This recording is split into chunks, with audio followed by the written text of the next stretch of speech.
Assalamualaikum warahmatullahi wabarakatuh. Selamat pagi, swastiastu. Perkenalkan, nama saya Gusti Gambang Sudarmayasa. Saya di sini akan melakukan pemaparan materi yang berjudul Asuhan Keperawatan pada trauma dada. Oke, selanjutnya langsung saja pada materinya. Pada asuhan keperawatan pada trauma dada, saya membagi 3 pemaparan. Yang pertama, pada bagian konsep dasar keperawatan, kemudian pengkajian dan diagnosa dan intervensi. Masuk dalam pengertian, secara umum trauma toraks dapat didefinisikan sebagai suatu trauma yang mengenai dinding toraks yang secara langsung maupun tidak langsung berpengaruh pada organ di dalamnya, baik sebagai akibat dari suatu trauma tumpul maupun oleh sebab trauma tajam.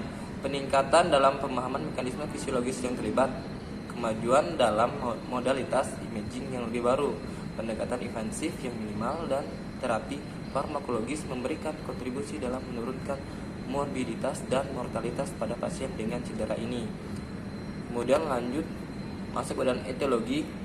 Trauma pada toraks dapat dibagi 2, yaitu oleh karena trauma tumpul sebanyak 65% dan trauma tajam sebanyak 34,9%. Penyebab trauma toraks tersering adalah kecelakaan kendaraan bermotor 63-78%. Dalam trauma akibat kecelakaan ada 5 jenis benturan impact yang berbeda, yaitu depan, samping, belakang, berputar, dan terguling.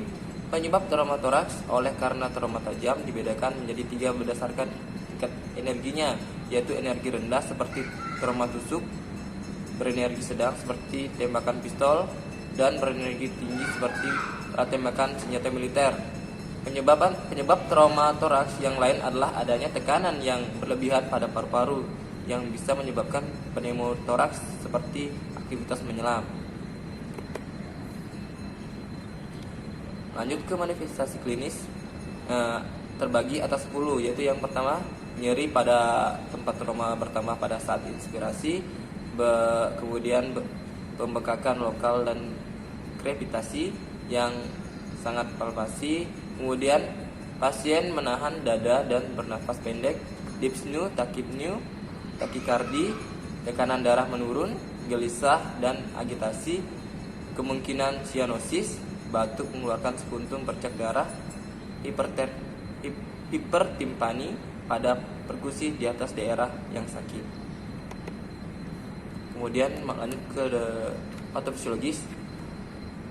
Trauma benda tumpul pada bagian dada toraks, baik dalam bentuk kompresi maupun roda paksa, deselerasi atau akselerasi, biasanya menyebabkan memar atau jejas trauma pada bagian yang terkena.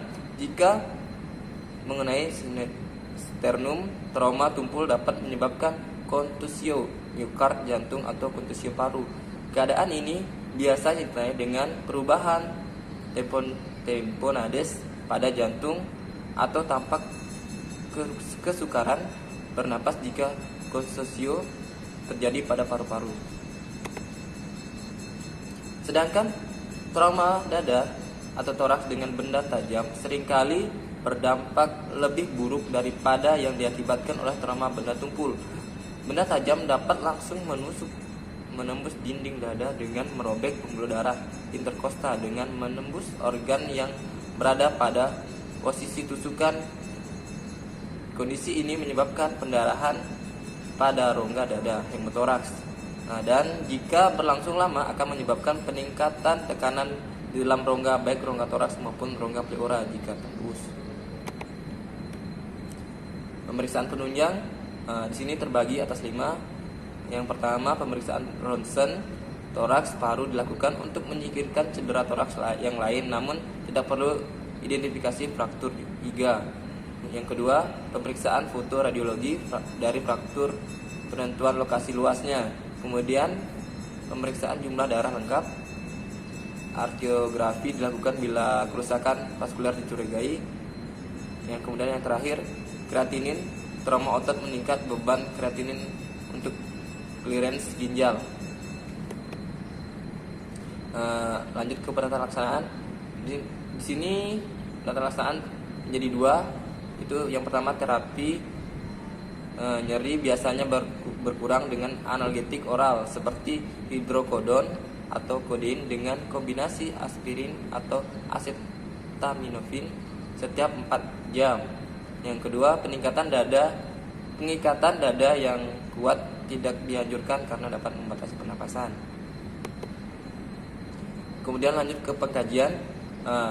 Di pengkajian di sini yang dikaji adalah biodata pasien. Yang pertama adalah identitas klien, yang kedua adalah identitas penanggung jawab. Kemudian riwayat kesehatan, keluhan utama, riwayat kesehatan sekarang, riwayat kesehatan yang lalu. Yang terakhir adalah pemeriksaan fisik, ya ini persistem. Kemudian diagnosa kami mengangkat ada 3 diagnosa, yaitu nyeri akut berhubungan dengan cedera traumatis, kemudian pola nafas tidak efektif berhubungan dengan trauma toraks, yang ketiga gangguan pertukaran gas. Lanjut ke intervensi. Di sini saya menggunakan SDKI, SLKI, dan SIKI. Pada diagnosa pertama, nyeri akut berhubungan dengan cedera traumatis dengan kode 00D0077.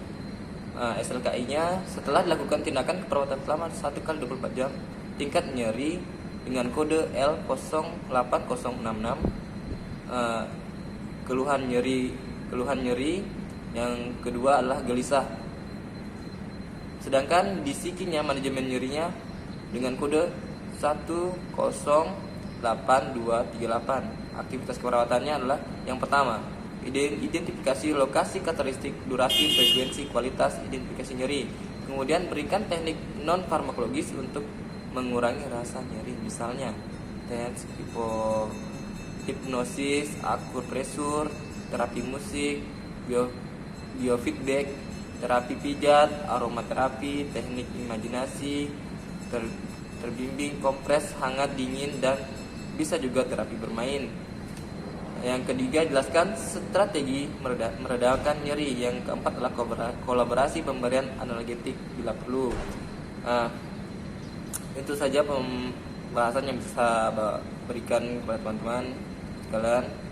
Terima kasih sudah menyimak video ini dan sampai jumpa lagi.